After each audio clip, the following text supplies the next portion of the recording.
नहीं, हम राजनीति में भी कुछ नहीं बोलेंगे, लेकिन मोदी ही आने चाहिए। जी, क्या नाम है मैम आपका? बाहर गाँव से हम, कहाँ से हैं?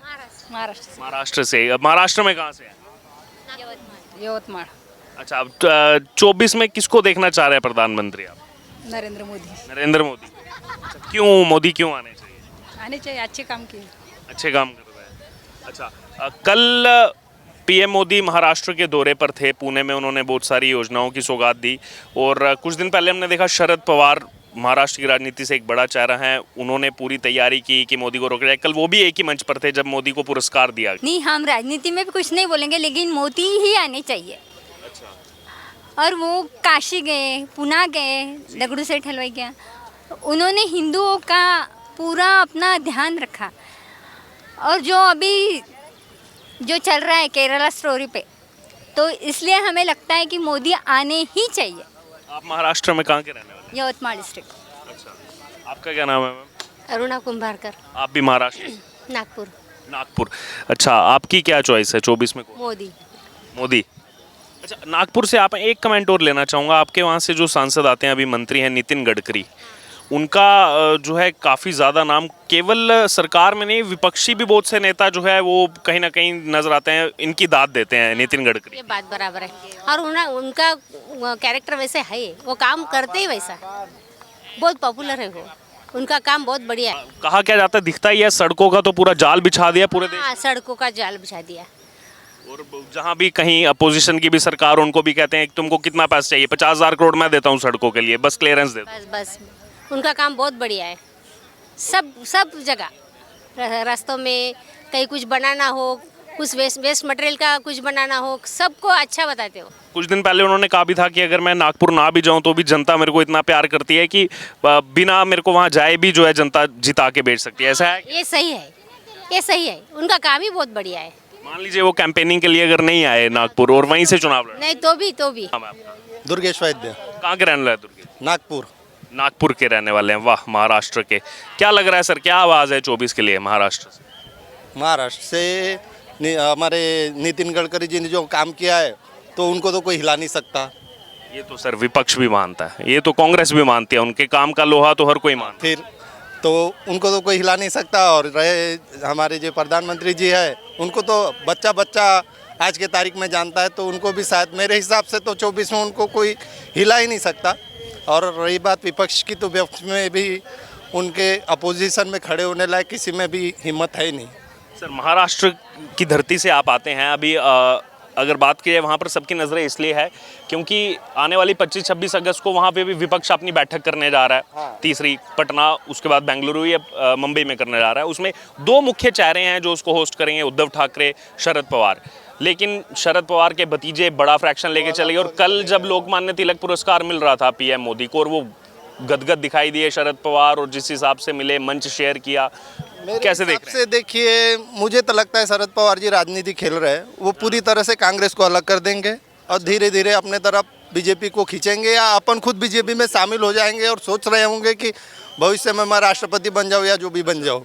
मेरे हिसाब से तो ऐसा लग रहा है कि उनका पूरा ध्यान अभी, क्योंकि उनकी राजनीति तो लगभग ख़त्म हो चुकी है, तो वो सोच रहे कि अपने मुर्मू जी के बाद में मेरा नंबर लग जाए।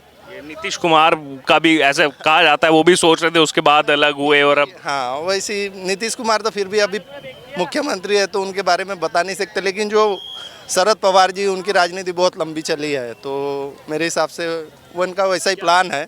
क्या लग रहा है, विपक्ष को झटका है उस मुंबई बैठक से पहले? क्योंकि शरद पवार पटना की बैठक में एक मेन पिलर के रूप में उनको देखा जा रहा था, उसके बाद एनसीपी के दो फाड़ हो गए। कुछ है नहीं तो क्या बताए, किसको क्या झटका लगे, क्या बताए। उनके पास कुछ आधार ही नहीं है झटका लगने के लिए, पूरी तरह से तो खत्म कर दिए उनको। और ये उद्धव ठाकरे क्या लग रहा है राइज कर? भैया अब सब खत्म है, उनका तो राजनीति खत्म हो जाएगी धीरे धीरे करके। वो तो अपनी पार्टी बचा नहीं पाए, लेकिन कह रहे थे दिल्ली में तख्ता पलट करेंगे इस बार। कुछ नहीं कर सकते, वो महाराष्ट्र में बहुत है, महाराष्ट्र में वही वो तोड़ फोड़ करके अपनी राजनीति चला रहे हैं, बाकी उतना कुछ है नहीं, इनका आधार नहीं है। मुंबई तक आधार है, मुंबई पुणे तक, बाकी जगह मराठवाड़ा थोड़ा बहुत है, बाकी तो हमारी इधर नागपुर तरफ कोई आधार ही नहीं है, एक सीट भी नहीं आ पाता है उनका। अच्छा, एक भी सीट नहीं। और एकनाथ शिंदे का क्या प्रभाव है? एकनाथ शिंदे जी का भी वैसी है, क्या है उनका भी, उनको हम जानते नहीं है, ढंग से, क्योंकि अब मुख्यमंत्री बन गए हैं। तो पर वही अभी जब तक उनका चलेगा तब तक चलेगा, बाद में वही है, हमारे फडणवीस जी आ जाएंगे या कोई और आ जाएगा, पर बनेगा तो बीजेपी का है मुख्यमंत्री। सत्ता ख़त्म कर दी है मोदी जी ने, सब तरफ से आधार बचा नहीं है कुछ। तो कम से कम और 5 साल तो यही रहेगा, आगे देखे। आगे और है लाइन में खड़े बहुत सारे लोग, टक्कर में इनके पास है नहीं कोई, क्या कर लेगा। मतलब कोई वैसा चेहरा नहीं है कि चलो भाई तुम टक्कर में ला सको चेहरा उनके। इसलिए मुझे उम्मीद तो है कि 24 भी मोदी जी प्रधानमंत्री रहेंगे, और जब तक जिंदा है तब तक रहेंगे, ऐसा लग रहा है, मुझे उम्मीद है। काम भी वैसा कर रहे हैं, कुछ चीज़ें होती है, नहीं ऐसा नहीं कि सब चीज़ में सब नंबर 1 है, कुछ चीज़ें गलत भी होती है, पर है, चल रहा है, अच्छा है जो भी है। तो पिछले सरकारों से तो अभी तक देखे हैं कि अच्छे ही चल रहे हैं। 2024 लोकसभा चुनाव की तैयारियों से पहले अगर बात की जाए तो जो ये मानसून सत्र था, जो काफ़ी ज़्यादा अहम था, देखने वाली बात ये थी कि जो एनडीए के 7 दल हैं या फिर जो आईएनडीआईए के 7 दल हैं, उसके अलावा जो बाकी क्षेत्रीय दल हैं जिनका कहीं ना कहीं वर्चस्व भारतीय राजनीति में है, कुछ ना कुछ सीटों का योगदान जो है वो लोकसभा राज्यसभा में है, उनका समर्थन किसकी तरफ जाएगा। इस बीच जैसे जैसे मानसून सत्र आगे बढ़ा, सबसे पहले वाईएसआर कांग्रेस पार्टी ने जो है एनडीए का समर्थन किया, उसके बाद बीजू जनता दल उड़ीसा से आने वाली पार्टी, उन्होंने जो है बीजेपी का समर्थन किया एनडीए का। अब इसमें एक और दल शामिल हो गया है जिसका नाम है टीडीपी, तेलुगु देशम पार्टी, चंद्रबाबू नायडू की पार्टी, जो 2019 में एक तरफ से पूरी कोशिश की थी कि नरेंद्र मोदी को रोका जाए 2019 चुनाव में, बुरी तरह से विफल उसमें जो है वो साबित हुए। लेकिन अब जो है, चाहे अध्यादेश का मुद्दा हो, चाहे यहाँ पर अविश्वास प्रस्ताव का मुद्दा हो, ये सभी दल जो हैं वो कहीं ना कहीं केंद्र सरकार के साथ नज़र आ रहे हैं। इस समय कर्तव्य पथ पर हम मौजूद हैं और जो जनता यहाँ पर घूमने के लिए आई है उनसे हम बात करेंगे, उनसे उनकी राय जानेंगे 2024 चुनाव को लेकर के, वो क्या कहते हैं, किसकी सरकार बनाना चाहते हैं, किसको अपना प्रधानमंत्री चुनना चाहते हैं। आइए, जो जनता यहाँ पर आई है घूमने के लिए, उनसे हम बात करेंगे। तो ये देखिए, नितिन गडकरी के लिए अगर बात की, ना ही केवल पक्ष का, विपक्ष का भी कहीं ना कहीं समर्थन जो है वो नितिन गडकरी के साथ नज़र आता है। और भी बहुत सारे लोग जो यहाँ पर घूमने के लिए आए हैं, उनसे राय जानेंगे उनकी 2024 चुनाव को लेकर के, किसको चाह रहे हैं वो। आइए बात करते हैं लोगों से। क्या नाम है सर आपका? मेरा नाम अभय प्रताप सोलंकी है। कहाँ के रहने वाले थे? मैं कासगंज से हूँ। कासगंज उत्तर प्रदेश के रहने वाले हैं। क्या लग रहा है 24 के लिए सभी दल तैयारी कर रहे हैं? और जो सभी दल तैयारी कर रहे हैं वो, उसमें कुछ नहीं होना है, वो तो बीजेपी सरकार आनी है। फिर बीजेपी सरकार आनी है? बीजेपी सरकार आनी है, श्योर पक्का। लेकिन अभी कुछ दिन पहले अखिलेश यादव कह रहे थे 80 की 80 साइकिल आएगा इस बार। नहीं, ऐसा कुछ नहीं है। वहाँ तो बाबा के अलावा कोई ऑप्शन ही नहीं है। यूपी के अंदर बाबा के अलावा कोई विकल्प नहीं है। नहीं, लोकसभा की 80 सीटें हैं। लोकसभा की 80 में से 80 भारतीय जनता पार्टी। 80 की 80 आएगा तो मोदी है, मोदी आना तो मोदी है। लड़ेंगे चुनाव दोबारा बनारस से? लगे बिल्कुल लड़ेंगे, क्यों नहीं लड़ेंगे, बनारस से ही लड़ेंगे। बनारस में इतना बढ़िया काम किया है मोदी जी ने, और जो आज तक नहीं हुआ, आज़ादी के 60 सालों में नहीं हुआ, वो मोदी जी ने करके दिखाया। यूपी के रहने वाले? यूपी के रहने वाले। मैं कहाँ के? कासगंज। अच्छा, सभी कासगंज से हैं, आज कर्तव्य पथ पर आए हैं।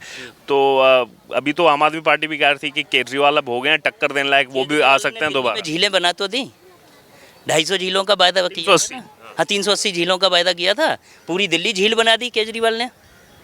तो अब पूरे भारत को अगर झील बनाना है तो केजरीवाल को जनता सपोर्ट करेगी। लेकिन जनता देख रही है कि मोदी जी ने क्या किया, विश्व पटल पर देश का नाम रोशन किया है, किस प्रकार से मोदी जी ने देश का विकास, चौतरफा विकास किया, सांस्कृतिक विकास हो रहा है देश के अंदर।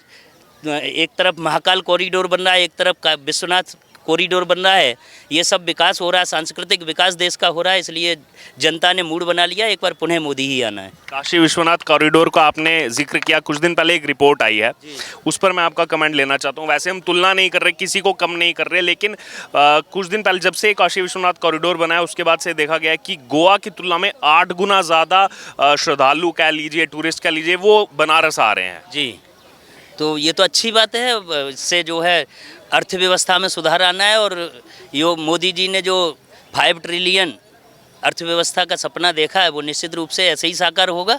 उन्होंने तो अभी गारंटी भी दी कि तीसरी बार लाएंगे तो तीसरी इकॉनमी बना देंगे। 2014 में आए थे, 10वें थे, सेकंड टर्म में 5वें पर आ चुके हैं, थर्ड अगर टर्म मिलती है, गारंटी दी है, तो तीसरे पर आ जाएंगे। बिल्कुल आएंगे, बिल्कुल आएंगे, बिल्कुल तीसरे पे आएंगे और बहुत जल्दी पहले पर भी आएंगे।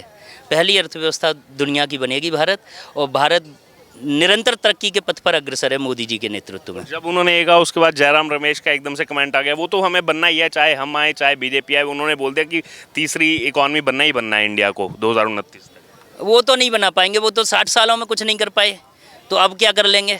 60 सालों में जब कुछ नहीं कर पाए तभी तो जनता मोदी जी को लेकर के आई, और अब हैट्रिक बनाने जा रहे हैं मोदी जी।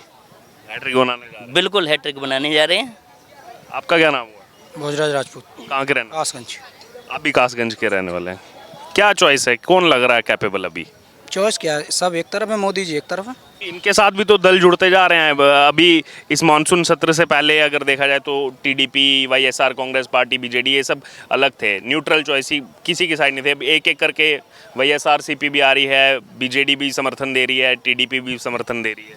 कुछ नहीं साहब, चोर एक तरफ है और मानवता एक तरफ है, और कुछ नहीं होना। कितने भी दल बना ले, कुछ नहीं होना। नहीं, ये इधर एनडीए की तरफ आए हैं इस बार। होना कुछ नहीं है, बस ऐसे ही चोर बनते रहेंगे, दल बनाते रहेंगे, होना कुछ नहीं है। मोदी जी के अलावा कुछ नहीं आना। ठीक है, क्या नाम है आपका? हरिवंश सिंह। सरकार बना लेंगे। एक सेकंड, हाँ, क्या नाम है आपका? हरिवंश सिंह, कहाँ के रहने वाले हैं? कासगंज। आप भी कासगंज के रहने वाले हैं।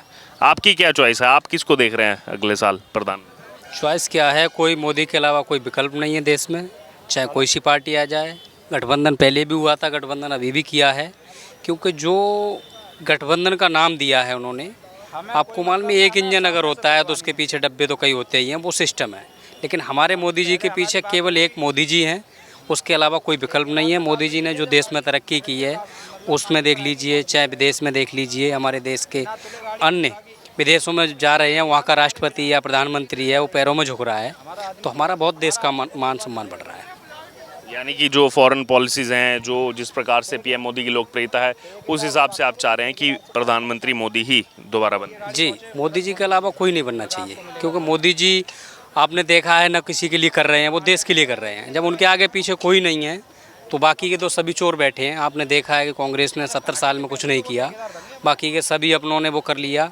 संसद भवन का भी देख लीजिए, पुरानी संसद भवन के आए दिन बवाल खड़े होते थे कि ये किराए पे वो है। उन्होंने एक दूसरा संसद भवन भी तैयार कर दिया ताकि आगे चल के खर्चा भी कम होगा, और संसद बड़ी भी है, उससे आगे जो संसद अगर बढ़ते हैं उसके लिए बैठने की व्यवस्था अच्छी की है। ये जिस जगह अभी हम मौजूद हैं, कर्तव्य पथ, वो सामने राष्ट्रपति भवन दिख रहा है। पूरा निर्माण जो है ये दरअसल किया जा रहा है सेंट्रल विस्टा का। इसके तहत उपराष्ट्रपति का निवास स्थान, प्रधानमंत्री का और तमाम मंत्रालय, सब वो एक लाइन से यहाँ पर आ जाएंगे, सब एक लाइन से आ जाएंगे। और उसके बाद जो तमाम बाकी लीज पर चल रहे हैं, उस पर किराया देना पड़ता है, वो कुछ नहीं देना पड़ेगा, सब जो है तेज़ी से काम होंगे। ये इसके पीछे कहना है सर? इसके पीछे एक ही मकसद है, जैसे अर्थव्यवस्था के लिए जो हमारी अर्थव्यवस्था गिर रही थी, गिर तो इसी हिसाब से रही थी। अगर हम आपका किराए पे मकान ले रहे हैं तो कहीं ना कहीं दिक्कत होती है। हमारा जब निजी होगा उसके लिए एक बार पैसा लगा दीजिए, एक बार खर्च कर दीजिए। एक बार माननीय मोदी जी ने खर्च कर दिया, उसके साथ साथ आने वाले समय में माननीय मोदी जी के जो नेतृत्व में सरकार बनेगी और जो बजट हमारा है वो बजट अन्य जगहों पर जाकर डाइवर्ट किया जाएगा, क्योंकि इससे बहुत बड़ा बदलाव होगा। क्योंकि पहली बारी में और अब में अंतर है, आपको भी मालूम है, आप तो चौथा स्तंभ हैं। आपके सहयोग से और आपके सभी इधर उधर से आती हैं खबरें आती हैं, उसके हिसाब से आप भी देख रहे हैं बहुत सा देश में माहौल भी बदला हुआ है, और युवा मोदी जी के साथ जुड़ा हुआ है। युवा जब जुड़ेगा तो देश तरक्की करेगा, क्योंकि युवा से बहुत बड़ा एक युवा का ही उल्टा वायु है। जब हवा चलती है तो आपको देखा है अगर पश्चिम साइड से चलेगी तो पूरब साइड के लिए निकलती चली जाएगी। इसलिए मेरा तो है, पूरा मौका दूंगा। इसलिए मेरा सभी से, देशवासियों से, और देशवासियों क्या सभी ने मन बना लिया है, विकल्प कोई नहीं है अपोजिशन के पास। अपोजिशन के पास ऐसा कोई नेता नहीं है जो सामने आकर के अपना मोदी का जो एक विकल्प है प्रधानमंत्री चेहरे का, वो किसी विपक्ष के पास नहीं है। तो मेरा तो कहने का मतलब यही है कि दोबारा से फिर मोदी हमारे आएंगे और मोदी जी के नेतृत्व में हम सरकार बनाएंगे। जहाँ भी है सुरक्षा है, कैसी भी जब सब चीज़ की एक तरह से अच्छा वो। भाई के पास जाने से पहले एक आखिरी कमेंट, क्योंकि बहुत देर से वो बोलने का प्रयास कर रहे हैं। पिछले साल इसको जो है जब इसका रीइनॉग्रेशन किया गया, राजपथ से कर्तव्य पथ नाम किया गया। उसके अलावा अगर वहाँ पर हम देखें तो आपको नेताजी सुभाष चंद्र बोस जी की मूर्ति दिखाई देगी। वॉर मेमोरियल इस सरकार में बना। इस बदलाव को कैसे देखते हैं? वैसे तो अपोजिशन पार्टीज कहती है कौन सी बड़ी बात है, लेकिन कहीं ना कहीं हम देख रहे हैं कि रिकॉल किया जा रहा है सुभाष चंद्र बोस जी को। अब से पहले की सरकारों में तो ना पढ़ाया गया ना कुछ बताया गया, और इनका महत्वपूर्ण जो योगदान है भारत की आज़ादी में उसको जो है बुलाया गया, पहले बताया नहीं गया कभी। अभी ये चेंज कैसे देख? ऐसा है, आपने ये तो देखा ही है, विपक्ष ने जो चीज़ें हमारे स्टूडेंटों को, हमारे समाज के लिए जो बतानी थी, न तो वीर सावरकर पढ़ाया गया, न सुभाष चंद्र बोस के बारे में पढ़ाया। जिसको पढ़ाया गया वो तो आपको भी मालूम है, क्योंकि इस देश में जो अराजकता वाली एक राजनीति चल रही है, केवल वोट बैंक के लिए, उनको वोट बैंक चाहिए और कुछ नहीं चाहिए। उसके हिसाब से जो मोदी जी ने आज एक अच्छे पटल पर जो भी लोगों के बारे में जानकारी दी है, जो भी हमारी धरोहर है देश की, उसके बारे में जानकारी दे रहे हैं, तो विपक्ष वालों के लिए पेट में दर्द हो रहा है। क्योंकि अब दिल्ली में दुनिया की सबसे बड़ी म्यूजियम बनने जा रही है, जो भारत का 5000 साल पुराना इतिहास सब उस म्यूजियम में रखा है। पूरी दुनिया की सबसे बड़ी म्यूजियम होने जा रही है। उसके लिए क्या दिया गया? म्यूजियम है हमारे देश के लिए बहुत अच्छा, एक सबके लिए ही है। विपक्ष वालों का भी मैं इसमें स्वागत करता हूँ, वो भी आए म्यूजियम में, उनका भी स्वागत है। कहीं ना कहीं म्यूजियम जो बन रहा है, जो टूरिस्ट वगैरह भी आएंगे, तो उससे भी एक बहुत बड़ा आर्थिक प्रभार भी उससे बढ़ेगा हमारा, और आर्थिक जो भी स्थिति है वो मजबूत होगी। बिल्कुल, क्योंकि हमारा इतिहास है, इतिहास तो सबका है, उसमें राजनीति नहीं होनी चाहिए।